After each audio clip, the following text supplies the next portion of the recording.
Hello, Dave. Welcome to the podcast. Hey, how you doing, Dale? Thanks for having me on. Awesome.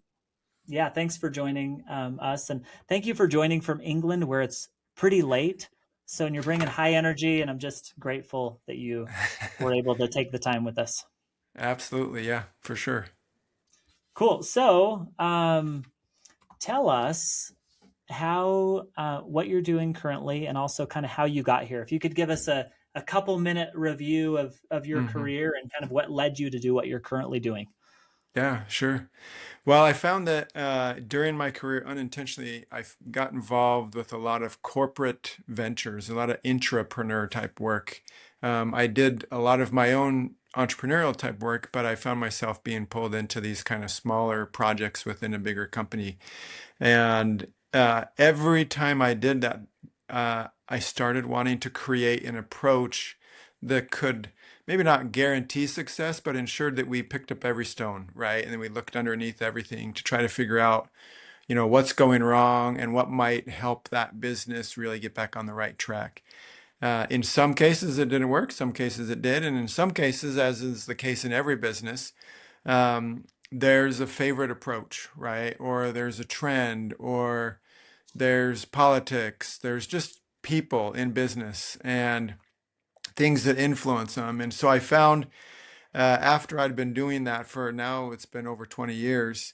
I felt like I wanted to, at least for myself, craving this kind of discipline of what's the best strategy and putting together a book and putting together content around how would one do that. One of the biggest things I found is that too often, even in big companies, strategy is a goal. They'll say we want to achieve X amount in revenue, or we want to have a market share percentage. When in reality, I feel like I'm a sports fan, and particularly basketball. That to me felt like going into a game and the coach saying, "Hey, if we end this game 75 to 82, then we've won. If it's 76 to 81, it's not success. I want this particular score." But I see that all the time. A KPI or some big metric serves as the strategy when in reality, the thing that is the business moat that's protecting their business is eroding underneath them. And so right now, what I'm doing with all of that energy Can I, is, before you go on, can I just jump in real quick? of course, yeah, That is so interesting. I've never heard it related to uh, I haven't heard I haven't heard that example before. Like, hey, because a lot of us are confused by strategy. Like, yeah, what strategy? Well, our strategy is to do this. It's like, well, okay, like, what is, the strategy? So I'll have to get your definition as well after, and you can, of strategy, or maybe even now. But seeing, yeah, that's really interesting. We do mess that up a lot with thinking that we have a strategy when we uh-huh, really have said, like, I hope that we score more than 80 points. It's like, yeah, if they yeah. score 120, then we're kind of out. That's really interesting. Yeah, no, you're absolutely right. I think, and that's what and we can go into it now because I think, in my opinion, one of the most undereducated skill sets in business is strategy. I don't think that there's anything else that comes close to it because this is what happens. You've got a very successful individual in whatever they're doing, and you promote them to become a manager, and then you say, "Hey, can you please give me your department's strategy?" They have no clue what that means technically, right? Or Yeah. we do, if you want to hire someone to be a CFO, you expect a certain pedigree, right? Some training, some experience. The more training, the more experience, the better. If you want someone in HR, likewise, you want some sort of education and experience. But all too often, what happens in business is we we we give somebody the steer or the I can't think of the word, the steering wheel to the vehicle that does not have a pedigree of strategy. And there really isn't like an education, right? I know some people at some really great schools getting degrees in strategy, but a lot of times what happens then is individuals step into strategy and they start looking at, well, we want to have X amount in revenue or whatever the number might be, and they use that as strategy. The other thing that you'll often see is annual planning, right? Which is really, let's get organized. If we're going to be busy, let's make sure that it looks organized. And then that comes down the totem pole and is considered strategy. When for me, my definition of strategy is, yeah, I'm going to jump in one more time because I'm going to tell you my definition of strategy, and okay, you, as someone who writes about it, can correct me and say, "No, Dale, you're wrong here." I think that would be really let's do it. interesting. So Yeah. I helped on an organization, the Salt Lake Fish and Game Foundation, and I helped them develop their strategy. And Uh-huh. because they didn't really have one, and in my mind, it was like a strategy is how you will utilize all your resources towards an end. So you will say to get we're going to implement these tactics, we're going to this destination. Mm-hmm. Here's here's maybe a timeline. It's almost like a trip plan. Like I'm going to ride to Mexico. Like I rode from Canada to Mexico on my bike once, and the Mm-hmm. strategy would be every day we're going to leave within 2 hours of waking up. Every day we're going to wake up at 7 a.m. Every day Mm-hmm. we're going to ride 60% of our miles before lunch. We're never going to ride at night. We are going to always take a rest day on Sundays. We're going to have one other rest day in the week. It's kind of that Mm-hmm. lineup Mm-hmm. of our behaviors and our tactics and like our end destination. Mm-hmm. So I want to hear. So Tell me. yeah, no, I to me, what I would say, and the what you pointed out to me sounds like intention paired with planning, right? Okay. What the difference that I would say with strategy is the reality is that some too often we want to go into business strategy assuming that there is no competition. Again, in the basketball game analogy, if I showed up with my well-trained team, we've done all the right drills, we have a motion offense and a defense offense, or excuse me, a defense that we love, and we walk into a game with a team that has done the exact same thing. But if I walk in with one extra little thing, which is I've watched tape on the team I'm playing against. And my job as a coach is to figure out with my team, given what I know of their skill set, how I can exploit their weaknesses and take advantage of my strengths, right? Because every team in America and every business in America is hiring the best people to fill the certain spot, all the spots that they have, right? They want the best CFO, the best HR, the best marketing, the best whatever.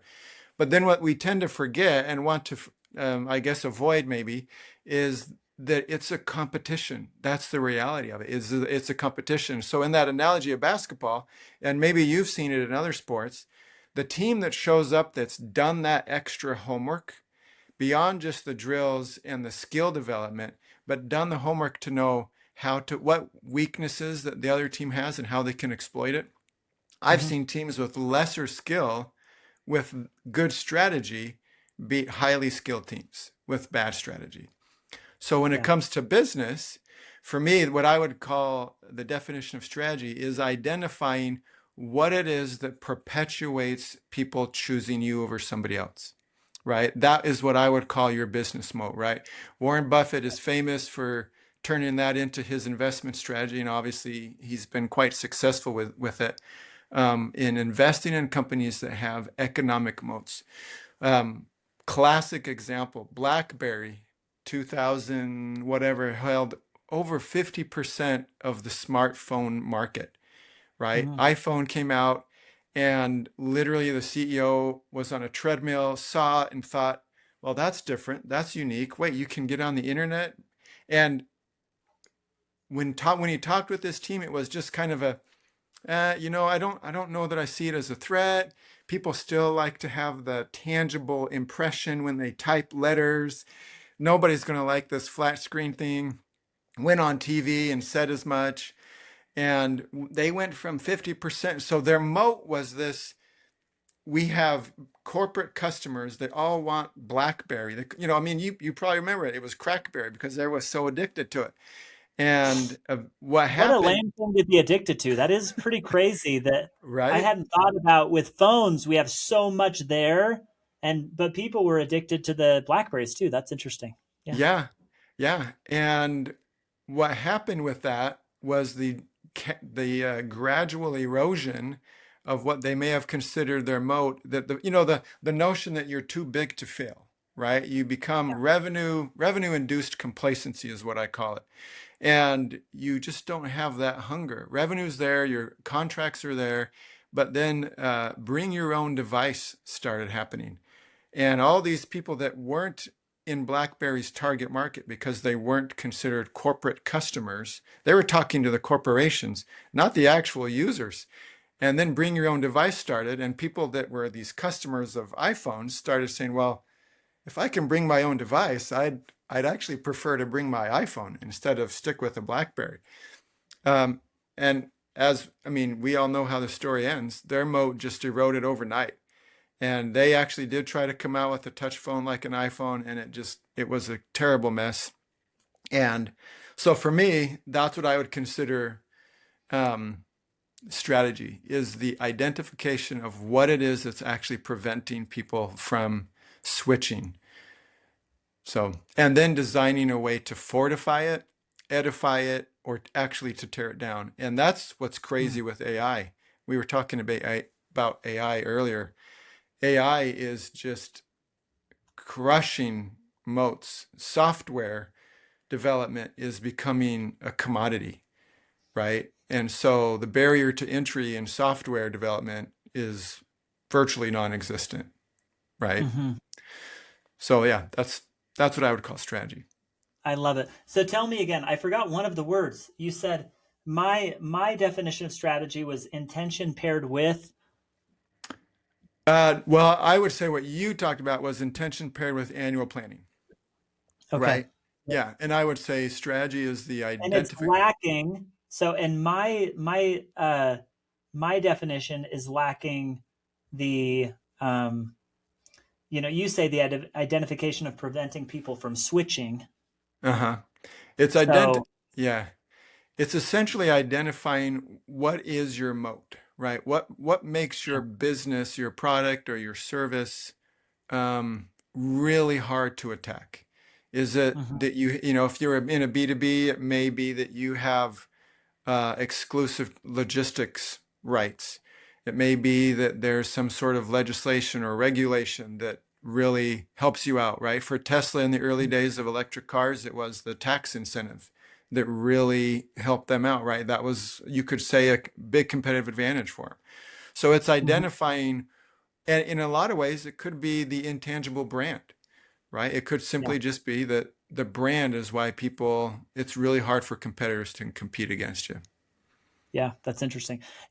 Talking with Trevor Farnes earlier, one thing I think about with Mountain Ops is a lot of their strategy and maybe strategic moat is they're so authentic and Mm-hmm. so just core to their core values, and that makes them a lot different than anybody else. They have Mm-hmm. he shared how they had a company do a survey of 3,000 of their customers and how they the survey company said this is way different. We've interviewed a lot of software or a lot of supplement companies, and the results we're getting back about you guys are very different. Mm-hmm. A lot of high Yeah. trust. We just trust what you come out with. We trust who you are, and so that would be an example of a strategic moat that they have: Yeah. a hundred authenticity, high percent. trust. Yeah. Yeah. 100%. Yeah. And then what they would want to do is maintain that, right? Because that is what's driving your margin. That's what's keeping people from switching. That's generating your brand and loyalty. And yeah, because that's what at the end of the day puts food on the table, right? And you don't want to Hmm. erode that too often. What I've seen, and it's in the book again, we talk about it, is over time that connection to the customer kind of erodes, right? Maybe the company grows because they do so well at their moat. They're building their moat, customers love it, and they keep on coming.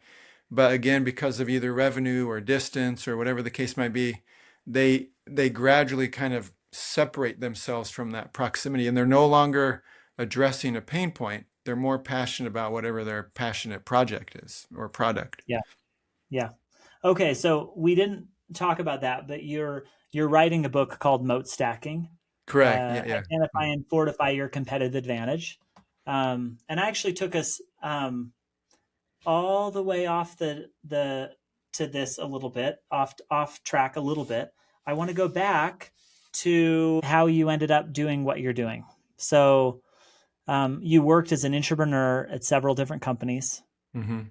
and then you talk about you see these people being hired to create a strategy, and they're like, I don't even know what strategy is, and I thought I knew, and I guess I'll have to go back, I'll have to read your book, and you know and have more back and forth with you about that. But Yeah. then what, Then what, as far as like what's next now? in terms of in terms of you were at Simplot for a while, right? You Uh-huh. were at Yeah. Sensi. Hmm. So where, kind of what led you to make this choice to go off and really focus on this strategy problem? Yeah. Well, I think that number one, I think a lot of people, entrepreneurs, excuse me, like to solve problems. And this is something that I guess I just get really excited about. Partly because it connects with sports. I really like sports, and I've seen this in the sports world, as well as it's a fun, like I mentioned, it's a fun area for me to get into. I think, like I said, it's the most undereducated part of business that people can get into. And I think also, I've seen and worked with a lot of entrepreneurs and businesses with great ideas, great get it done attitudes, and great willingness to do a lot of work. But there's a lot of wheels spent and a lot of burnout that happens because they're going about their strategy the wrong way, right? Execution is an important part of strategy or achieving strategy, but it isn't strategy, right? Annual planning, going off at a executive retreat and planning how you'll be busy for the next 12 months is great to be organized, but it's not establishing how you're going to protect against new entrants or the other forces that are out in the industry. So that's really exciting for me. I love it. I think that also I'm not getting any younger. It might be a midlife crisis, but this is something that I like, and I'd like to try to spend more time doing it. Yeah, that's awesome. And you moved to Portugal and then spent time in Italy, and now you're living in England, which is also kind of a dream life for a lot of people. Don't seize those opportunities to go live abroad or do some of those adventures. So it's really admirable that you're making that happen. Well, I have a very adventurous wife, and we just kind of decided that now is a really good time for us to get out here and experience this with our kids. And there's just a lot of world to see, and we wanted to try to provide that to our family. And so, yeah, it's an interesting thing to be hopping around in Europe. So it's fun. Hmm. That's awesome. Yeah. Good. How long have you been on this journey of consulting, writing the book, and not working for somebody else? Oh, well, here's the thing. About 15 years ago, my wife and I started an LLC. Probably more than that, actually. We started an LLC, and I started an advertising or a marketing agency with a friend of mine, probably 20 years ago. And we brought the work that agency did went under that LLC. We also started a clothing company at that time that was an eco-friendly fair trade clothing company. We became the number one eco-friendly clothing provider for B2B in Idaho.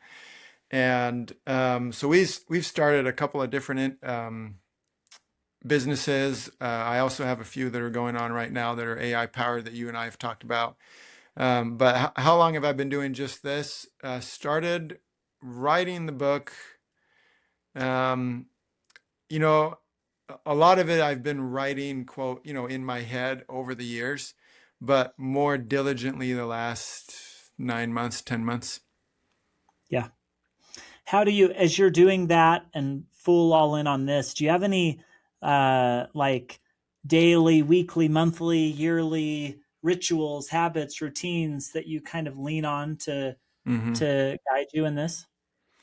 Yeah, what I've learned, and what, especially traveling at the pace that we do, which is very different than, I guess what I've been used to, particularly working in a corporate world, is, my faith is a big part of who I am. And so if I can start the day off with exercise and some reading from the good word, and connecting with the divine, that those days turn out better, much more focused.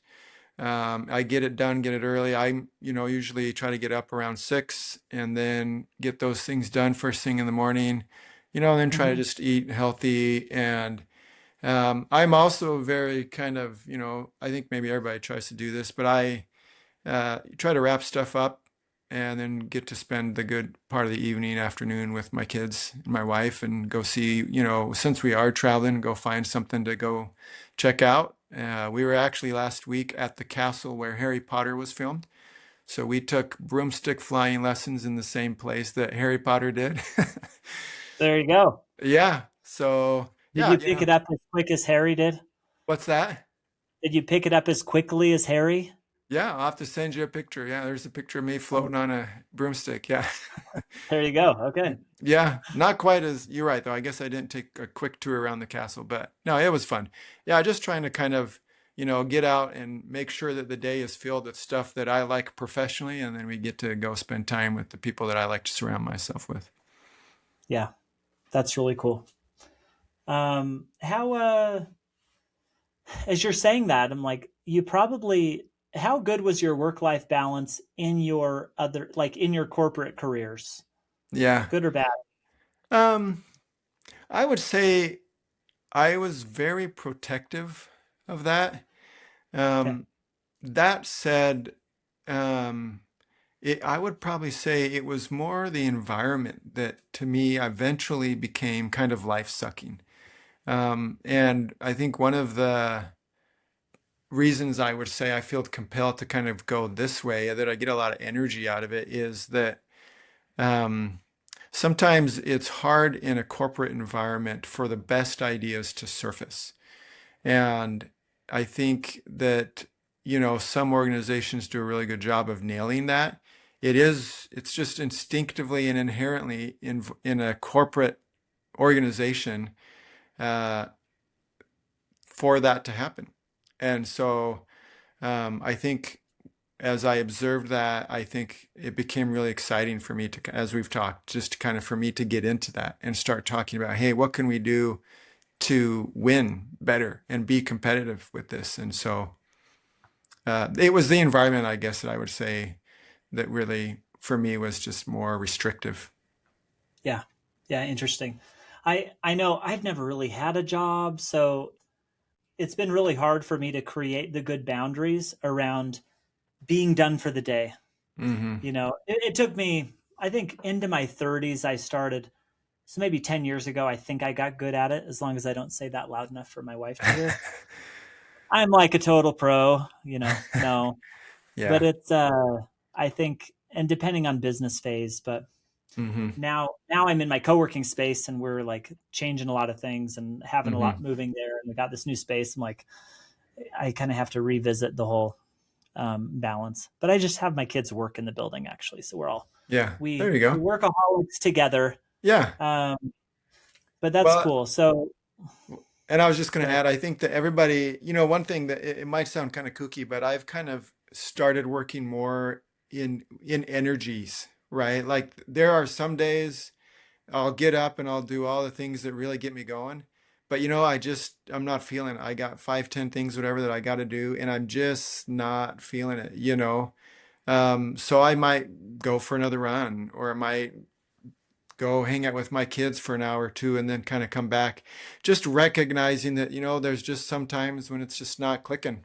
And I call it energy, but essentially, call it whatever you want. But it just trying to focus more on that has, I think, helped my productivity. Yeah. Not kooky, or maybe it is because I'm kind of kooky, but I absolutely for me, I follow my energy. I follow my energy. That's what I do. I really love the idea that, like, if God wanted to give me some amazing idea and give me the most productive day or 10 minutes or 3-minute idea, he could Hmm. very easily. It could just be Hmm. there. Hmm. So uh, it's hard. Sometimes we're like, we're going to try so hard. I'm going to try so hard to make today productive and get so much done and Yeah. whatever. And trying to cede a little more of that control. Like, no, I'm going to do my best. I'm going to show up. I'm going to care about Hmm. others. I'm going to be with who I'm with. And I'll do my best. I will try to identify the most important thing to focus on, and then I will do Hmm. that thing. Yeah. But also be open that a lot of times what we should be working on, we're going to be feel excited about it, and Hmm. that if we don't feel jazzed about something, we can think, well, what do I feel excited about? Yeah. Um, Hmm. and even today on my walk, because I love that, scripture time, physical workout. Like, I think that's a pretty common theme for a Hmm. lot of successful people, Hmm. is reconnecting, mindfulness, scripture study, prayer, and physical exercise. On my walk this morning, I had uh I'm walking, and then I listen to some good stuff. And then I just had this thought with this in mind, like, oh, a little thought could make a big difference. And I had this idea, oh, I should run one of these groups again, one of the mastermind groups that I'd run a bunch of. And I was like, oh yeah, I've had this thought several times. I should. I posted on LinkedIn about it. I've already got two people. I try not to check my notifications on LinkedIn very often because Yeah. it's like distraction. So, but two people have already said, hey, I'm in, Yeah. I'm interested. Tell me more. Uh-huh. Yeah. Like, oh, that's a thing that is meaningful and significant, that just takes a thought. Hmm. And to be so I try to stay open and mindful to that. I love the idea, though, of what you're saying, follow your energy. And Hmm. if you're not feeling it, going on another run, and just being Yeah. inspired generally. Yeah. Well, and that's a nice big benefit from being in an entrepreneurial type of a role, right? I think if you show up and you have a desk and productivity and ingenuity are supposed to happen within a cubicle sometime during 8 hours in the day, like you, my most innovative ideas and best ideas come while I'm distracted doing something else, right? And Yep, so, yeah, that's definitely a huge benefit. Yeah. that's awesome. I've taken some great notes here for strategy, specifically for my company Grand Trunk, by the way. um, I hope that I hope that you decide to run one of those groups that we were talking about. Yeah, I will for sure. Absolutely. And you'll be the first one I reach out to. I love it. One thing that's interesting that I can go into that's fascinating, that's also for Yeah. me kind of a source of passion and energy around. Oh, I think I may have mentioned it before, but um, 66%. The success rate for entrepreneurs is already struggling, right? I think it's 50% Mhm. of new businesses fail. And then this number from the Kauffman Research Foundation on the Inc. 5000, that 66% of businesses that make it to that list are gone within 8 years, right? That Mhm. to me that's shocking, right? I mean, I can't even imagine the roller coaster, the emotion that must be, and the people that are on that ride. I've been in a startup, and it's a roller coaster, and it's exciting. And to just get to that part and then have 2/3 of them be gone within 8 years, for me, says that's we need strategy. We just need to be able to Yeah. identify what it is that's Let actually, me So let me ask that question. yeah.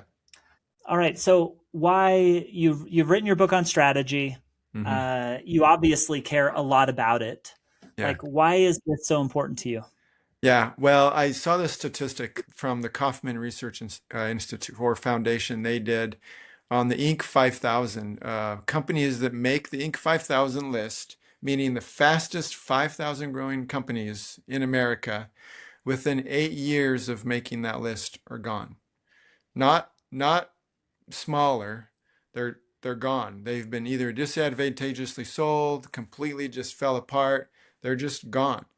And when I read that, that blew my mind, right? Already, the odds of success as an entrepreneur already is shooting around 50%. And then you throw in that if you are able to get past that and you make it to this coveted list, even then, 2/3 of you are going to be gone. And as I looked at that, in my experience, what I've seen is not a lack of great ideas, right? It's, in my opinion, I've not seen great ideas. It's not because their idea is terrible. They're great ideas, and it's not because the founder is not a hard worker and not interested and doesn't have grit or anything like that. More often than not, there's a series of different things that they can do to make that growth sustainable, right? I talk about it in the book. One of them, the first one is the evolution of the founder, right? Harvard talks about this. It's been well documented that too often founders have a tough time evolving from chief doer to chief delegator, right? Giving decision making over to people that they trust. And I'm saying that, and someone's nodding their head saying, well, I've tried that and it didn't work. And 9 times out of 10, there's about 5 different things that always happen. And it's that you hired somebody, and they came from a big company. They had a beautiful pedigree, but they came from a company where execution didn't rest on their shoulders. Decision making did, but not execution. And you brought them into Mm. your small business, and now execution is key and paramount to their role, in addition to their strategic thinking and critical thinking. But that's not something that they were used to, and there's not an ecosystem around them to make execution happen. Another one is, and there's going to be a lot of head shaking on this one too, is that you didn't tell them what a successful decision looks like. You've hired them, and then you said, okay, go make these decisions. And then they come back to you and they say, hey, I made this decision. What do you think? And you're like, well, what about this? And they say, oh, I forgot about that. And you say, okay, well, what about, did you check this? Oh, I wasn't aware of that. Or, oh, did you think about this? And then you realize, oh, you don't like their decision because they skipped some steps, right? So training them on what that looks like, right? I mean, a third one that we could go into is, um, it's okay to gradually give them decision-making responsibility. If there are 10 decisions that you want them to make, start off with 2. Have them make Yeah. those decisions, come back to you and discuss it, right? The cool thing is, I actually read about a founder the other day who created an AI for his new leadership to walk through, and that they could plug the decision in and the AI would ask the questions that the founder would ask this new leader. So they didn't even Mm. have to come to the new leader. They would just go to the AI who acted and had been trained to ask those types of questions. So yeah, those types of things. I mean, that, like I said, is the first one that we talk about in the book. Operational debt, where you go into, I call it operational debt because you're busy scaling, but you're not building an organization that can sustain that. And so it's time to pay the So piper. operational debt meaning too focused on operations and execution and growing that you didn't build the systems to support the new structure. Yeah, what happens is, and you've probably seen it, you've got good people, well-intentioned people that spend hours making things work, right? Getting products out the door, working extra shifts, trying to be, working on Excel files or Excel sheets because they just don't have a system or whatever in place. And then they scale and they scale and they scale, and then you get burnout. And at some point, it just doesn't scale. And that's when you Yeah. can tell that you went into operational debt early, by not investing in systems that can scale with you when you do get to that scale. Yep. Yeah, 100%. I've seen that. I went and grabbed my book, Managing Management Time Okay. Uh-huh. by William Onken Jr. And I'm Okay. trying to find the date on when this was written. But some of the things that you were saying really resonated. And I know that delegation is just a part of your, uh, of your book. Mm-hmm. I'm assuming Mm-hmm. this book goes into it's where the analogy having a monkey on your back came from. Okay. Yeah. Uh-huh. So there was a Harvard Business Review article a long time ago, like maybe in the 70s or 80s about it. Anyways, this book was written in the 70s, but half of the book is about that analogy. And Mm, it goes into a lot of these things, a couple of these points that you're saying, like, okay to be gradual, what a successful decision looks like. If mm, you haven't, uh, it's an interesting book with delegation. It's like all yeah. about making sure that people don't leave the monkey on your desk. Hmm. It's like the art of keeping your monkeys fed, but on other people's, like Hmm. other people are taking them home, Yeah, you know? yeah. Yeah, Um, that's classic. Yep, classic approach. And we're just talking about one part of the book, but one of the other things that I talk about in there, and I put it in there is a diet. Time for the founder to go on a decision diet, right? And just say, hmm, hey, you know what? I've got this person in there. I'm going to, for this period of time, I'm going to have Bob, my new CMO, do that. And I'm going to start progressively cutting off these extra carbs slash decisions that are just not helping me. yeah, So yeah, yeah, it's a big deal. awesome. Yeah, Cool. Well, I'm excited to learn more about as you finish the book. Will you put it on Audible? Will I be yeah, able to consume it by the Audible? yep, Nice. absolutely. Yeah, Um, I'm excited um, to do that. So keep me posted. And if you end up running a group, I'm the first person that you're going to talk I to. will do Um, 100%. and how do people keep in touch with you? I'm on LinkedIn, so reach out Okay. to me on LinkedIn. Just feel free to connect with me there. I'm also on Instagram. I can give you my email if anybody wants to reach out to me. But moatstacking.com will be up right around the time of the book launch. So you can find me on there. And then even I think Dave at moatstacking.com I think will work as well. So if anybody wants to email me there, can get a hold of me that way. I love it. Awesome. Well, thanks for spending time with us today, Dave. My pleasure. Thank you so much. Good to visit with you again. Awesome. Take care.